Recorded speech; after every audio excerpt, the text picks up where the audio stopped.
evening. My name is Sarah Ortiz Brown. I reside in Bell Camp. Some letters here.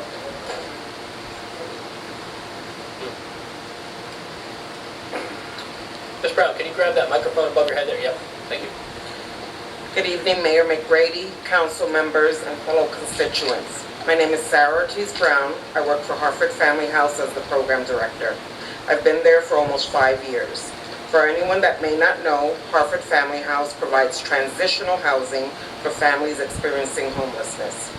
Most recently, I became aware of the proposed prohibited occupancies ordinance that was proposed by council members Timothy Lindekamp and Sandra Landbeck to fine individuals in Aberdeen for residing in a tent or other temporary structure in the same location for more than 24 hours.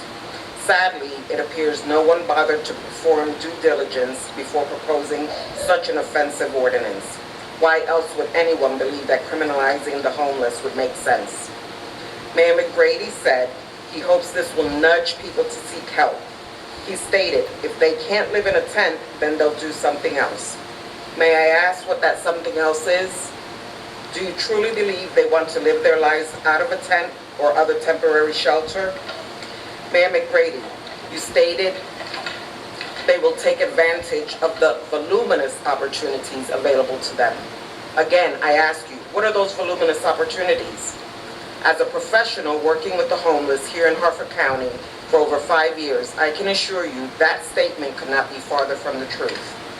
Low-income housing is almost non-existent. Waiting list for affordable housing is years long. With the exception of the Welcome One shelter, there is no other emergency shelter in Harford County. Welcome One can house 33 individuals each night, 27 men and 6 women. Anna's house can house a total of 18 families. They can be single women or a woman and her children. Men are not able to enter Anna's house. Harford Family House is the only housing that can keep whole families intact. However, they must have a child under the age of 18 residing with them. We're able to house up to 25 families at once. As of today, we presently have 81 individuals residing with us. Of those 81, 54 are children. If you think the people served by the previously identified organizations are not the ones you would be targeting, I can assure you, again, you would be wrong. On March 22nd, a mom, dad, and 5 children, the youngest being 2 months old, walked into our office after having spent their nights for the previous month in the stairwell of an apartment building. That family is here tonight. On Friday, March 31st, a cold and rainy day, the Aberdeen Police Department was actively searching for a family they labeled as missing. They set out to locate this family and found a mom, dad, and 2 boys, ages 8 and 10, living in the woods. If we are to believe there are voluminous opportunities, then we must also believe these families made a conscious choice to reside with their children in the woods or sleep in a stairwell. For those of us that are working on a daily basis to identify resources and provide services to people experiencing homelessness, it feels like a slap in the face to have this council minimize our efforts by stating, then they'll do something else.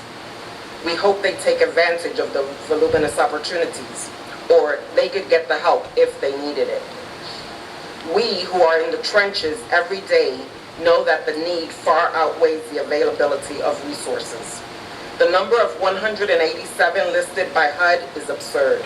It's a number generated by people encountered on one evening over the course of 2 hours. Here are some real numbers. As of this morning, the Harford County Public School System lists 423 children as homeless.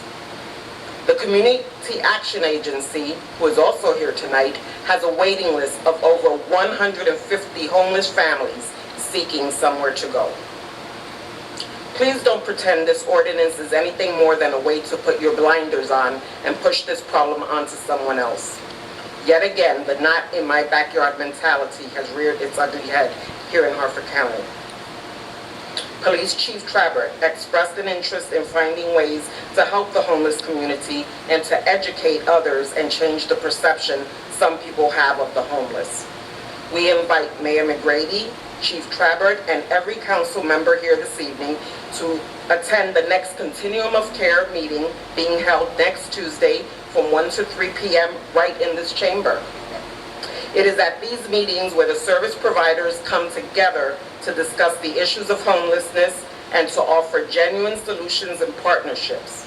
We welcome the opportunity for each of you to share the many resources and services available.